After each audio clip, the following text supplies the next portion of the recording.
Assalamualaikum warahmatullahi wabarakatuh. Hai semuanya, perkenalkan nama saya Novia Asti Rahayu. Saya dari program studi kesehatan masyarakat Universitas Baitur Rahmah. Baiklah, di sini saya akan menjelaskan tentang epidemiologi penyakit tidak menular. Ada 2 poin yang akan saya bahas. Yang pertama yaitu menjelaskan usia lanjut.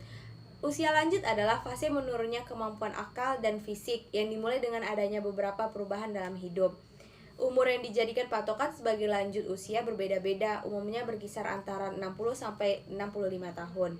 Adapun menurut Organisasi Kesehatan atau WHO mencatat ada 4 tahapan mengenai batasan umur, yaitu yang pertama usia pertengahan, usia antara 45 sampai 59 tahun.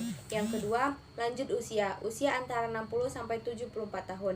Yang ketiga, lanjut usia tua, usia antara 75 sampai 90 tahun. Dan yang keempat, usia sangat tua, usia di atas 90 tahun.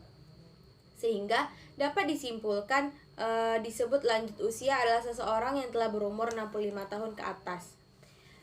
Pada poin kedua saya akan menjelaskan tentang mengemukakan, menjelaskan dan memberikan contoh. Yang pertama yaitu batasan usia lanjut.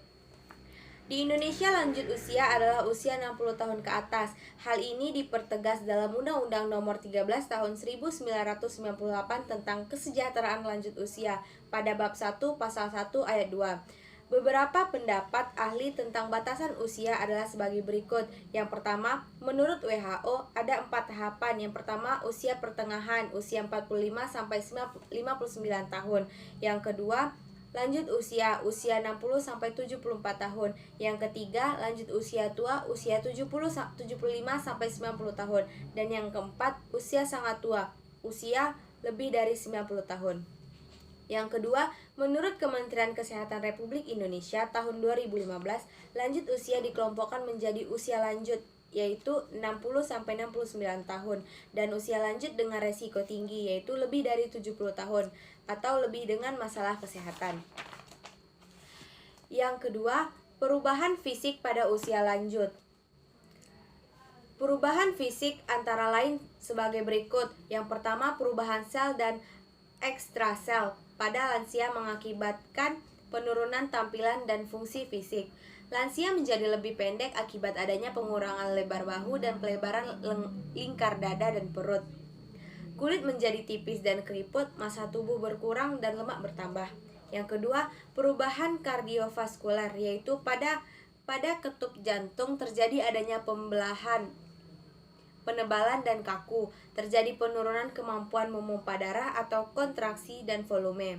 Elastisitas pembuluh darah menurun serta meningkatnya resistensi pembuluh darah porifer sehingga tekanan darah meningkat. Perubahan sistem pernafasan yang berhubungan dengan usia yang mempengaruhi kapasitas fungsi paru, yaitu penurunan elastisitas paru.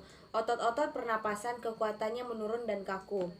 Perubahan integumen terjadi dengan bertambahnya usia mempengaruhi fungsi dan penampilan kulit, di mana epidermis dan dermis menjadi lebih tipis, jumlah serat elastis berkurang, dan keriput serta kulit kepala dan rambut menipis. Rambut dalam hidung dan telinga menebal. Perubahan pada pendengaran, yaitu terjadi membran timpani otorif yang dapat menyebabkan gangguan pandangan dan tulang-tulang pendengaran mengalami kekakuan. Yang ketiga, perubahan mental pada usia lanjut. Berikut jenis-jenis gangguan mental yang sering terjadi pada lansia. Yang pertama, dilihat dari demensia. Demensia adalah sindrom, biasanya bersifat kronis dan progresif, di mana terjadi kemudaran dalam ingatan, pemikiran, perilaku, dan kemampuan untuk melakukan aktivitas sehari-hari. Gejala demensia pada usia lanjut seperti yang pertama, kesulitan mengingat dalam jangka pendek. Lansia yang mengalami demensia akan lebih sulit mengingat menu sarapan pagi hari ini ketimbang pengalaman di masa sekolah dulu. Yang kedua, kesulitan mengingat kata-kata yang tepat. Gejala awal demensia lansia yang lain adalah kesulitan berkomunikasi. Mereka sulit menemukan kata-kata yang tepat untuk mengekspresikan diri. Yang ketiga, perubahan mood. Suasana hati yang naik turun sangat lumrah terjadi pada lansia yang mengalami demensia. Depresi pun menjadi gejala awal demensia. Selanjutnya ada apatis. Lansia yang tampak cuek atau lesu juga dapat menjadi penanda awal demensia. Jika lansia kehilangan minat untuk bersosialisasi, tampak datar secara emosional, atau sering menyendiri, sebaiknya konsul dengan dokter. Selanjutnya ada kesulitan mengenali arah. Lansia yang mengalami demensia terkadang sangat mudah tersesat di lingkungan tempat tinggalnya. Mereka tidak mengingat arah menuju rumah, bahkan bangunan yang pernah dikenalnya. Poin selanjutnya yaitu upaya memperlambat usia biologis pada usia lanjut. Proses penuaan dapat dicegah dan dihambat dengan beberapa upaya ilmiah, memperbaiki dan mengembalikan semua fungsi organ tubuh yang menurun merupakan upaya yang tepat dalam mencegah proses penuaan. Dengan demikian, kualitas hidup yang dapat dipertahankan tetap seperti sebelumnya. Hasil akhirnya adalah usia harapan hidup meningkat dan tetap dalam keadaan sehat. Pada dasarnya, upaya penghambat proses penuaan dapat dilakukan sebagai berikut. Yang pertama yaitu menjaga kesehatan tubuh dan jiwa dengan gaya hidup sehat. Termasuk dalam gaya hidup sehat ialah olahraga yang teratur minimal 30 menit. Yang kedua, makanan sehat dan cukup, yaitu rendah kalori, banyak sayur dan buah. Selanjutnya, hindari dan atasi stres. Hindari bahan yang bersifat racun seperti merokok dan alkohol berlebih.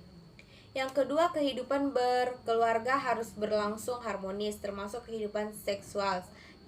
Hindari perilaku seksual yang tidak sehat.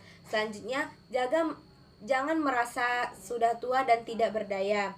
Lakukan pekerjaan sebagai sebuah kenangan. Hiduplah dalam lingkungan sosial yang sesuai hati nurani. Upayakan selalu berpikir positif dan optimis. Jangan merasa sehat dan normal hanya karena tidak merasakan keluhan yang serius. Lakukan pemeriksaan kesehatan secara berkala yang diperlukan dan sesuai dengan kondisi masing-masing. Jangan gunakan obat atau ramuan yang tidak punya dasar ilmiah yang jelas dan tanpa petunjuk tenaga ahli. Yang terakhir, gunakan obat dan suplemen yang diperlukan sesuai petunjuk ahli untuk mengembalikan fungsi berbagai organ tubuh yang menurun dengan bertambahnya usia. Baiklah teman-teman, mungkin itu saja penjelasan materi dari saya tentang epidemiologi penyakit tidak menular. Apabila ada kesalahan, saya mohon maaf. Kepada Bapak dosen pengampu, saya mohon ampun. Saya tutup, wabillahi taufiq wal hidayah. Wassalamualaikum warahmatullahi wabarakatuh.